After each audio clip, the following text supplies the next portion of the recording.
afternoon, evening, morning, good day, whenever you are actually watching Connecting Communities with Brian J. And we have a very special guest this evening. I say evening, I'm usually saying morning, but we're hanging out in the evening hours right now, still drinking my coffee. Ryleigh, are you drinking coffee? I am not. I'm actually not a coffee drinker. I am a huge tea drinker, though. I have tea from all around the world. I've delegated it to one cupboard in my house. So I'm a avid tea drinker. Okay, so I got a subject to talk to you about this tea because I got the best tea to talk to you about. Before I do that, though, I want to make sure that I give out a shout out to our sponsors. We have Apollo Mobile App Solutions. We also have Pay It Forward. I'm sorry, Community Pay It Forward.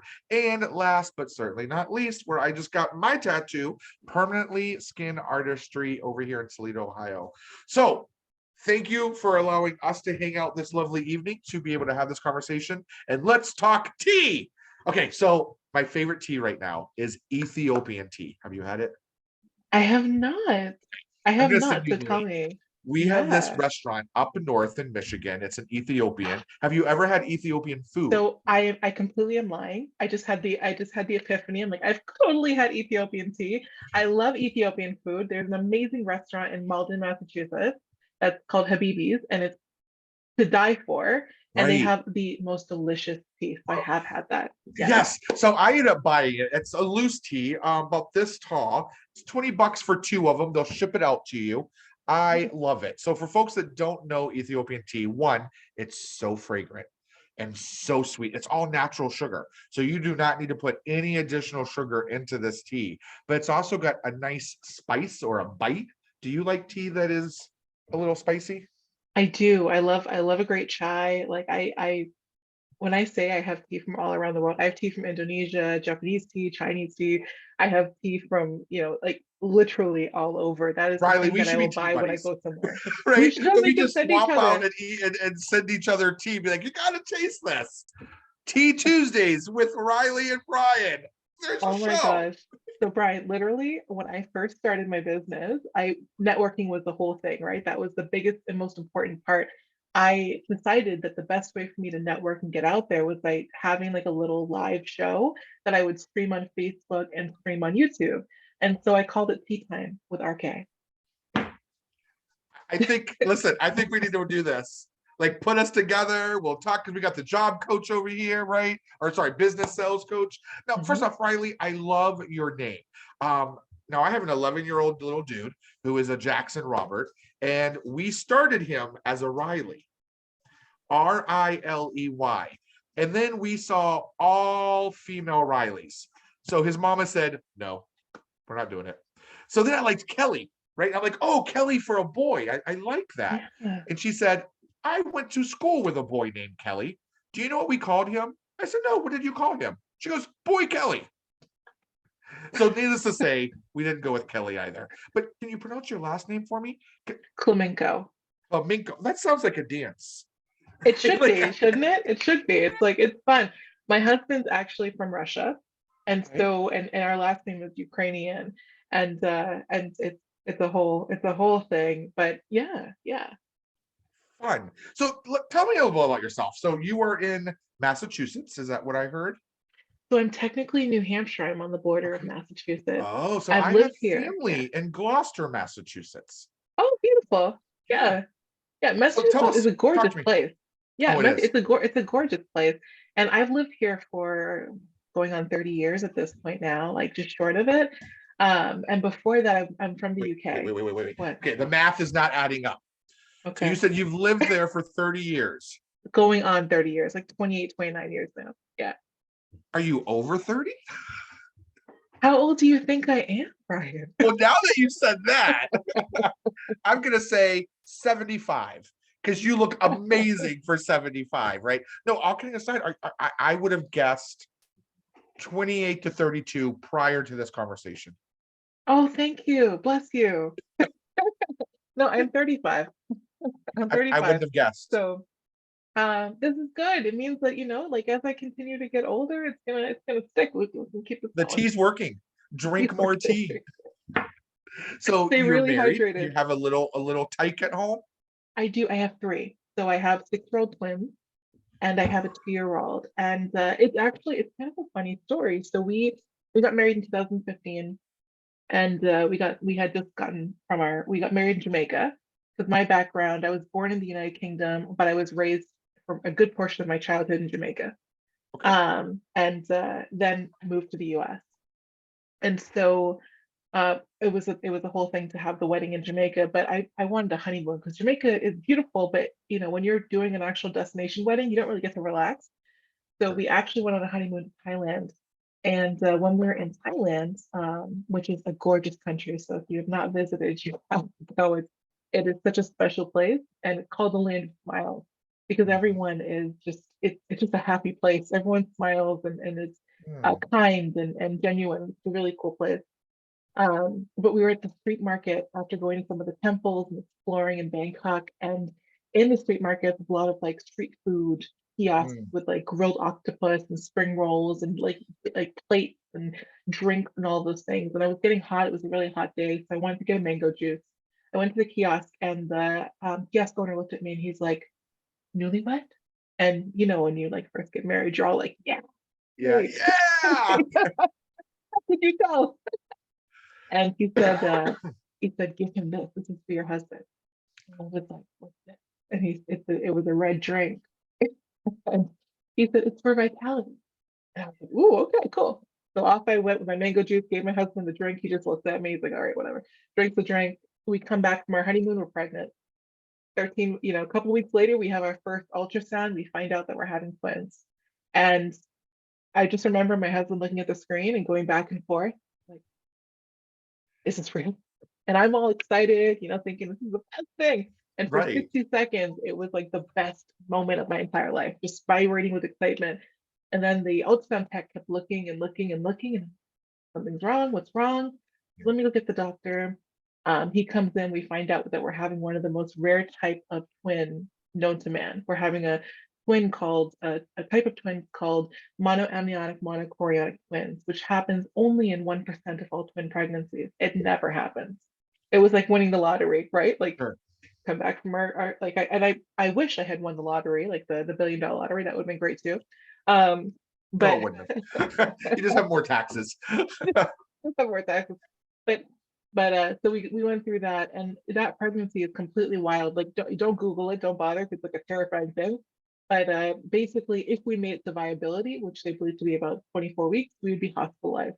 And once we were hospitalized, we'd be monitored, throughout the rest of the pregnancy. And while you're in the hospital, it's not a matter of if there's going to be NICU time, it's a matter of how much NICU time there's going to be, depending upon how early they have to intervene to bring the babies to the world.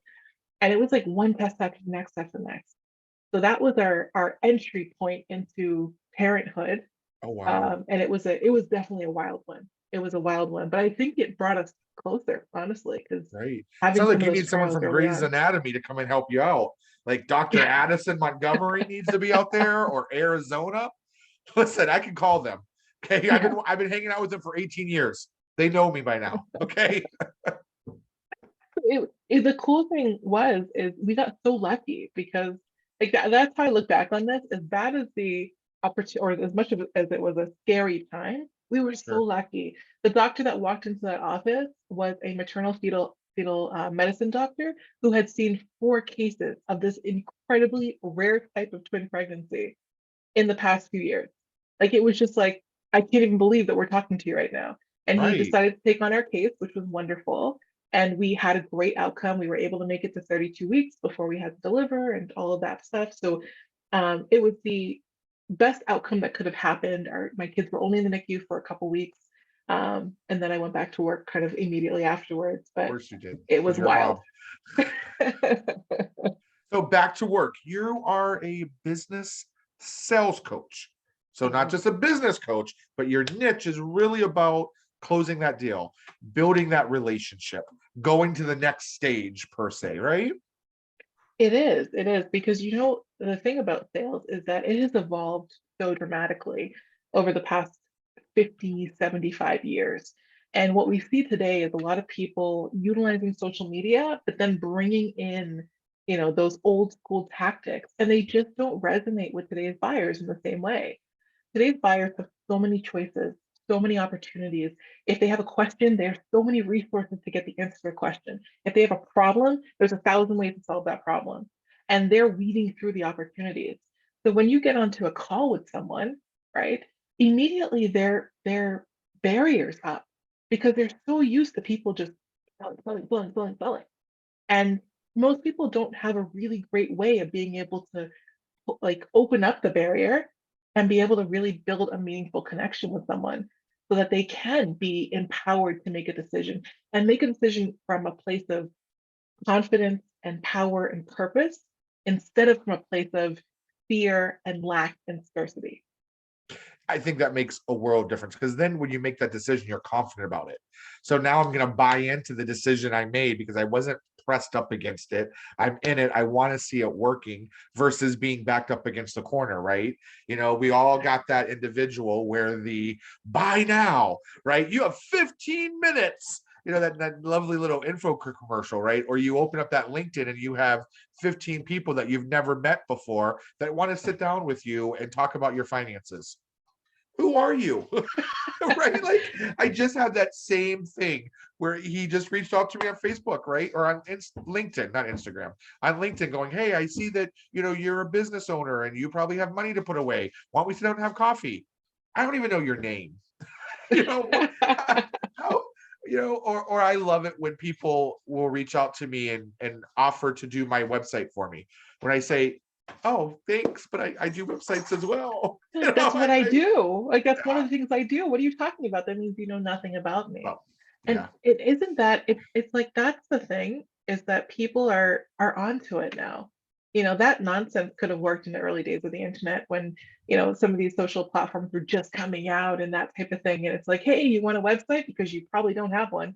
Hey, right. do you want this because you probably don't have the resource?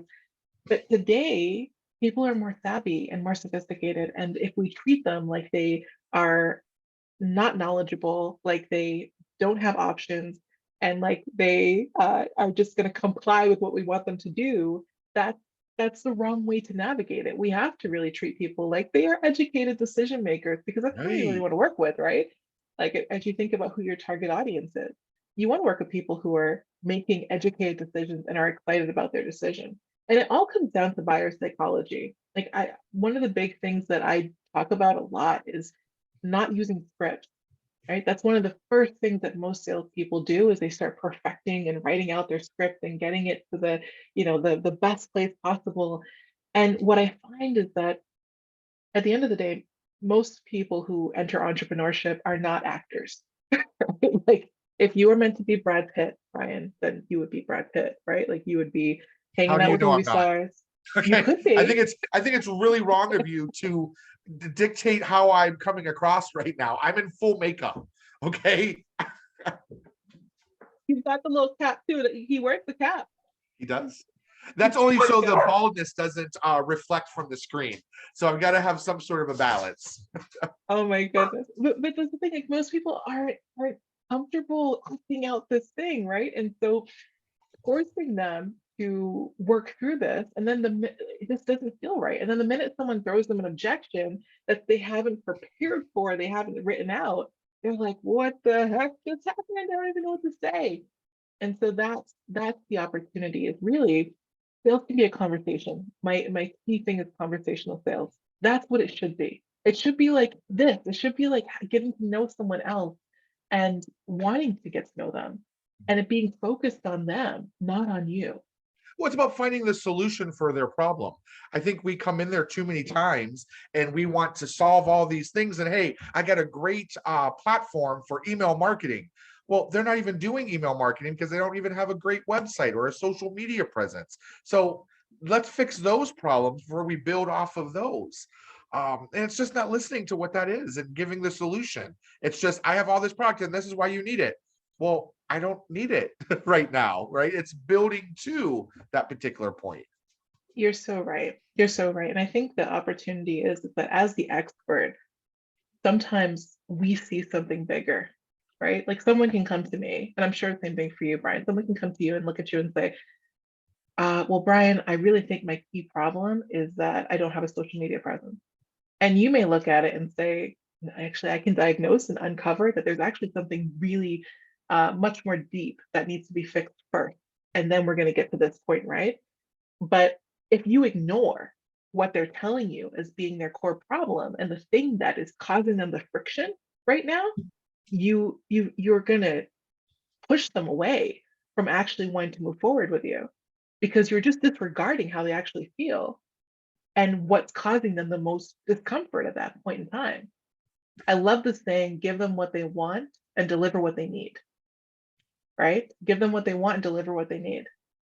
I totally see you on needing that. To get there, this is actually going to help you bridge the gap, right? It's Yeah. as simple as that. It really is. I mean, in my business as a consultant, and then being able to handle different services, we sit down, we have that conversation.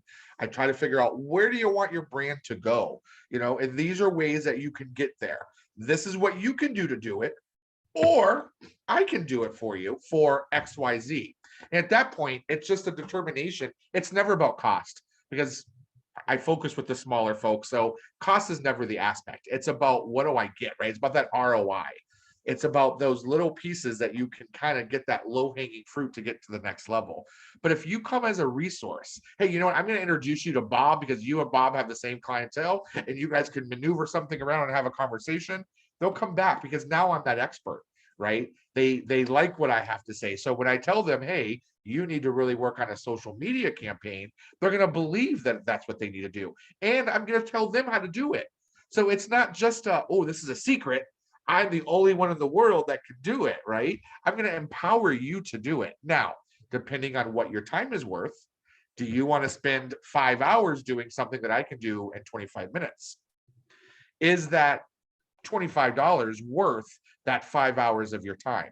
Can you make more long-standing conversations in that 5 hours and make more than $25 than what you'd be putting out? It's just a balance of finding what that is and being honest. I as you do, I'm sure I start with people. I tell them, what can you afford for 3 months? Whatever you do, you've got to try it out for 3 months. So I think that honesty part in that conversation, again, not scripted, right? We're keeping it real. This is your situation, and customing it to that person makes them feel empowered. I agree. I really do. I Yeah, think that's I yeah, think that's it. I think that yeah, to add to where you're going, right, is that we've kind of been taught in a way that the social media and that the connection that comes through selling is transactional. That's what it kind of feels like. And it's kind of like, ooh, that person didn't work, let's just move on to the next. That didn't work, let's move on to the next. It becomes a really high stakes numbers game, right? And at the end of the day, that's not what it's supposed to be. Lead generation, sure, lead generation is a numbers game. We want to grow your email list, we want to grow with the right people. We want right. to, grow your influence with the right people. We want to do all those things. Those are important. Sure. But your sales conversation shouldn't be about, coming at it from a numbers perspective. Like, I'm just going to talk to as many people as humanly possible because then I'll definitely close one or two. That is never the right strategy. It's the same thing with people going into networking events trying to close deals, right? Oh, I'm going to go into this meeting today at the Chamber of Commerce at this business ribbon cutting, and I'm going to sell. What are you talking about? First off, time and place, just like we teach our children, right? It's all about time and place, and know your audience. yes, without a doubt, without a doubt. But it's funny, Brian. I think that the idea of selling in the wrong circumstances, like trying to sell at the ribbon cutting ceremony, trying to sell during a networking event, I think that comes from a place of fear. I think it comes from a place of scarcity, from a place of lack, from a place of like, I'm struggling to close deals and I just need to throw myself out there as much as possible. And, I'm gonna get one today. Right. And that energy, one, that's super old school energy. That's like super knock on the door, like story, death of a salesman, like type Right. energy. Right? That's things And that your grandfather taught you, right? You did. I mean, before COVID, we all have been to that networking event. And I used to teach this, where you know who really doesn't know how to network, and that's the person that's by themselves on their phone, right, at the networking event, or the folks that have that closed circle so you can't bounce in it because they come there every Tuesday and they have that same coffee with the same people that you meet at the business ribbon cutting, because after 3 months it's just the same people.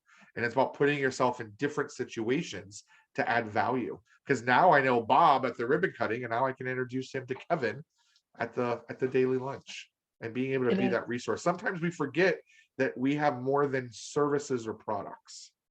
At the I end of think the day, it's we're really just people. beautiful that you used to teach it, like how to navigate that. That's huge because Yeah, that's where the so fear comes in. You're gonna be terrified if you don't know what to say. it's very terrifying.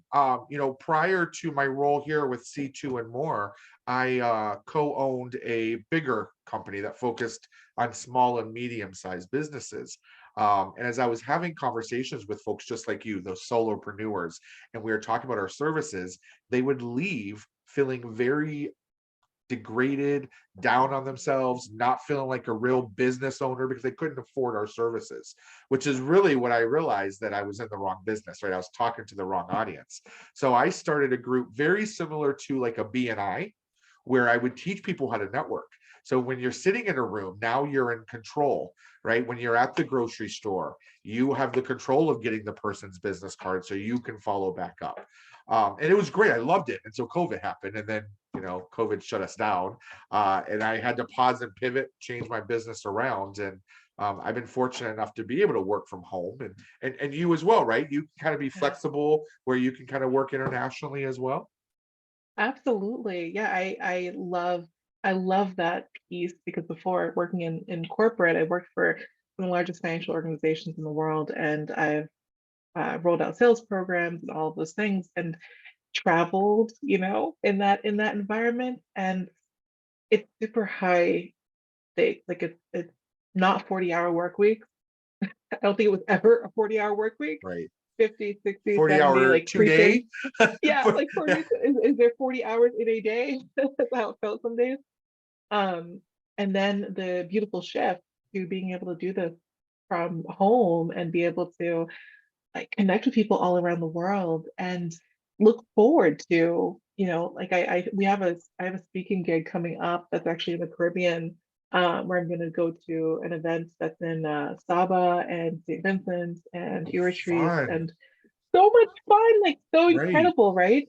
And be able to help entrepreneurs so they can rock their live events and close deals during a live event. Right. Let me ask you this. Are you having any feedback being a female in this industry, being such a powerhouse in teaching? Has that been, let me phrase that. How have you been able to maneuver around that hurdle? It's not about a is there, because there's no doubt in my mind there is. What's some success factors as a powerful female to be successful? So I love this question. And this sales is a hugely male dominated dominated field. Right. And it's interesting because I'm watching some of the biggest names in the game who have been teaching things like we're using scripts, and I literally have a special process for scripts and utilizing this, and I'm watching some of them start to change the narrative and literally start having conversations like scripts are no longer the way to go. Yeah. The old school ways of selling are not working anymore. So I'm seeing a shift in the narrative that's happened over the last few months. And it's a beautiful thing. Listen, it's a beautiful thing, right?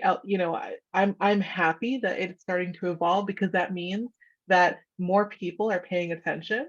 It Right. also means that more people are going to be helped the right way.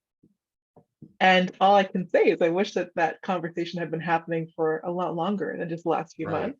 But I'm happy that it's starting.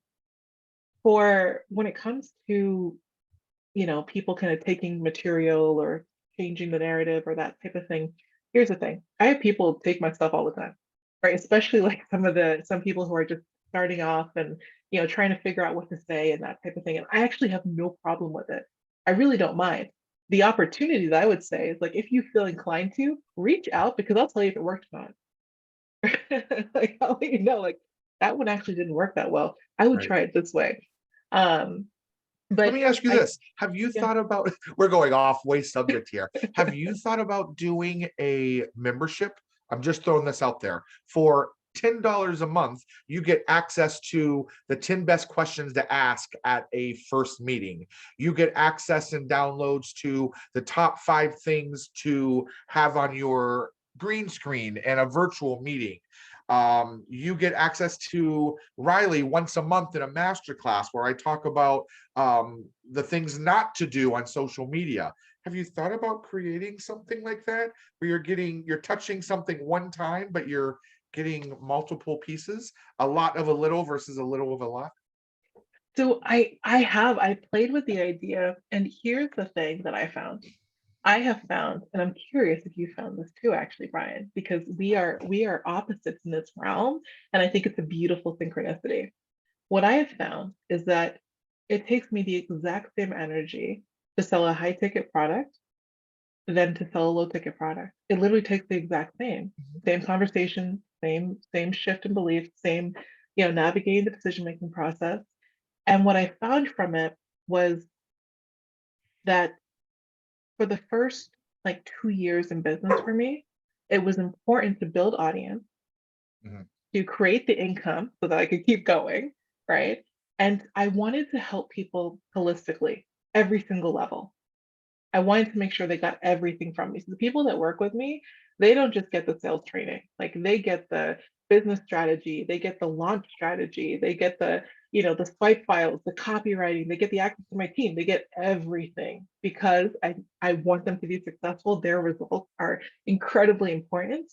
And they have the ability to reach out 24/7 for questions, like all that stuff. That was what was important.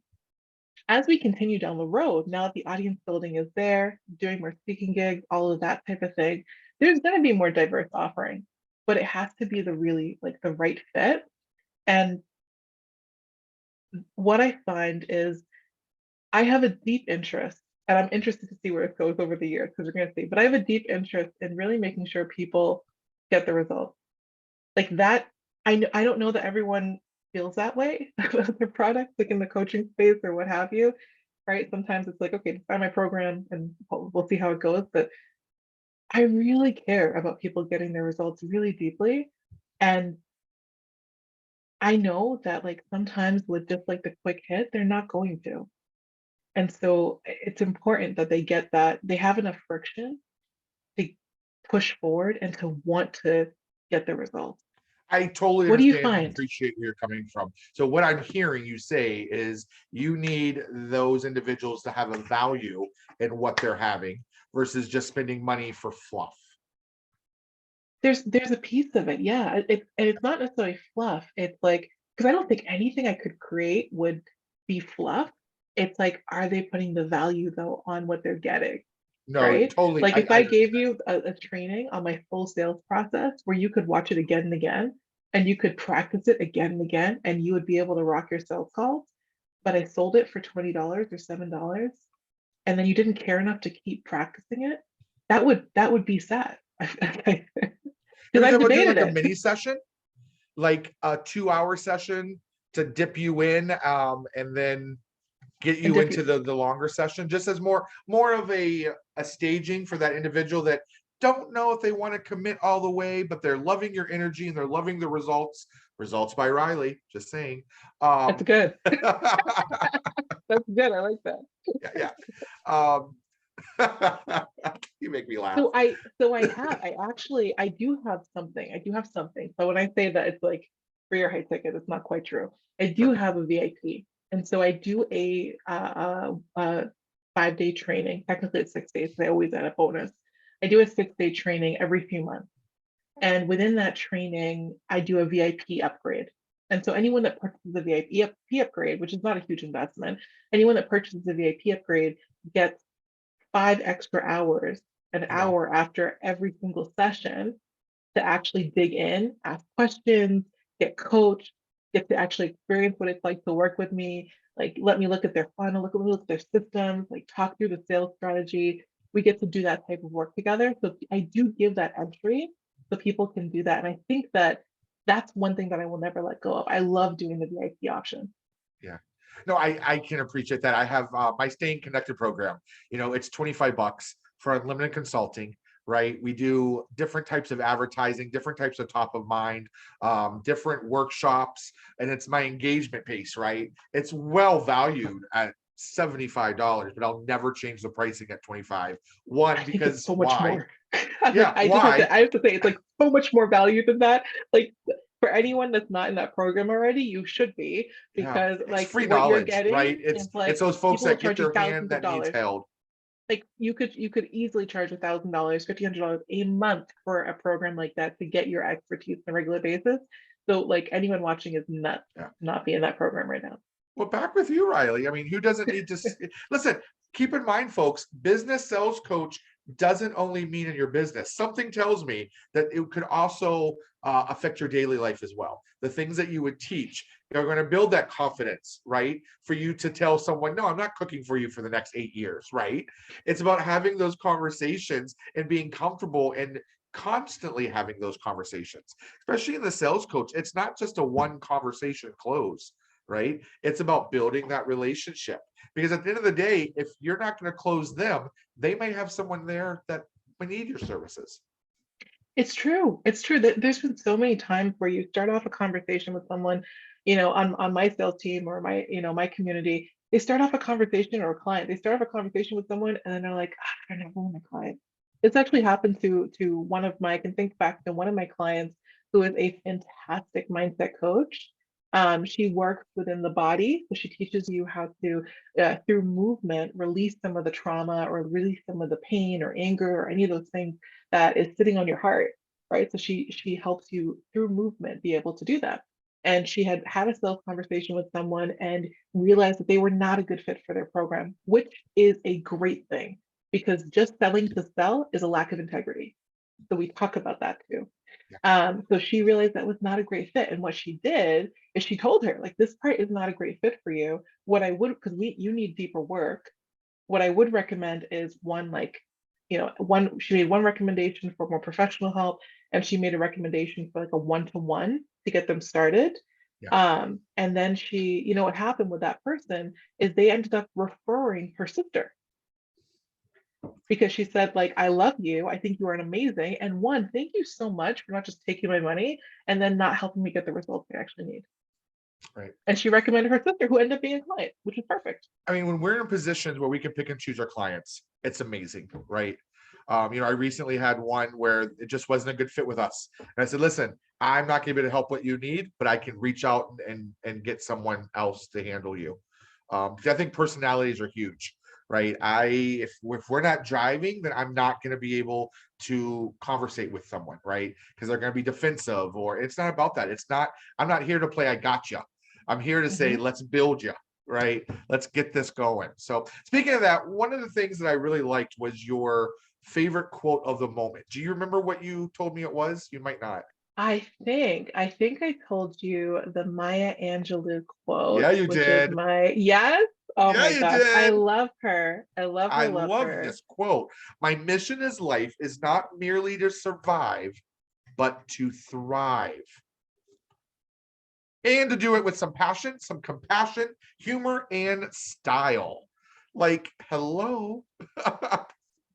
It has Ryleigh written all over it. So, well, listen, we are getting to be of that closing time. We do have a couple quick questions for you, and this is going to determine whether or not how I'm going to put this out on social media for you and how you answer these questions. Okay. So, number one, beach or pool, Ryleigh? Beats or pole? What do you mean? Beach or pool? Oh, beach or pole? Beach, You said 100%. beach. I love a good beat, though, girl. Like, yeah, like that. A good beach. Beach, 100% the beach. Ocean. I need a vacation right now. Actually, I'm looking at Right. Jamaica. So yeah, we need a Okay. vacation. We can do with that. Coke or Pepsi? Neither water or tea. Okay. Good for you. We can accept that. Here's the big one. This is the one that's going to determine how we're going to market you on here. Okay. Are you ready? I'm ready. Android or Apple product? Android, without a Thank doubt. you. I knew we were friends. Now, before we wrap up, I want to make sure that we get some of this art that's behind you. Would you care to share some of this art that is sitting behind you?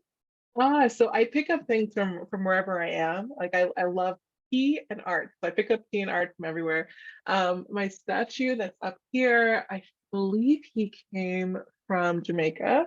Okay. And then my lady behind me, I love her because she has a red drink, and it always reminds me of the red drink in Thailand. And so it makes me feel like part of my story. Okay. Well, Yeah. listen, what are some ways that we could reach out to you if we have some questions? Website, I know we have your Calendly link situated as well. You have a Facebook group. I do. Okay, so the Okay. best way to reach out to me is on Facebook is my main platform. So you can find me at facebook.com/Ryleigh.Klimenko. I also have a Facebook group called Money Flow Mentors, which is for any coaches or service providers. And if you join my group, I do have a little special thing for you. So if you join my group, when you do, my team or I will reach out and we'll give you a free strategy session. So we'll hop on with you, we'll look at your current sales conversation, your sales flow, and we'll help you with a couple tweaks so that you can increase your conversion. And then you can also find me on LinkedIn. Perfect. Well, I have had a tremendous time with you, Ryleigh. Thanks for connecting. We actually connected from another individual that you had connected with. So it's like the gift that keeps on giving. It really is, Brian. You are amazing. Like, I am so happy to be in your world. Thank you Oh, so much for thank tonight. I you. appreciate you.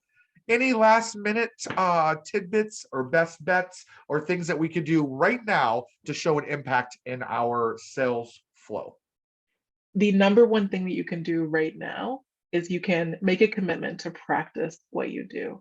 Do not wait for the next person you get on a call with to be the person you practice with.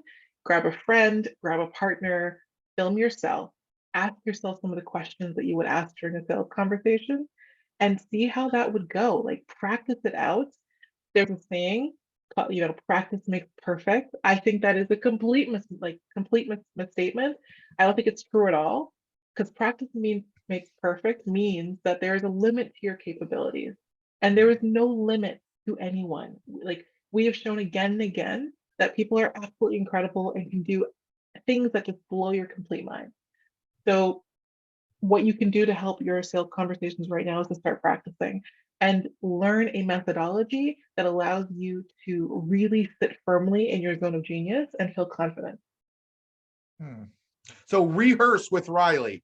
Look, I keep going, right? I keep going. Ryleigh, we appreciate your time and energy today. We also, again, appreciate our sponsors. We look forward to seeing you grow. I'm excited to see you flourish and dance in this crazy world that we have. So be safe, everyone. Take care, and we will see you all next week. Take care. Bye. Bye.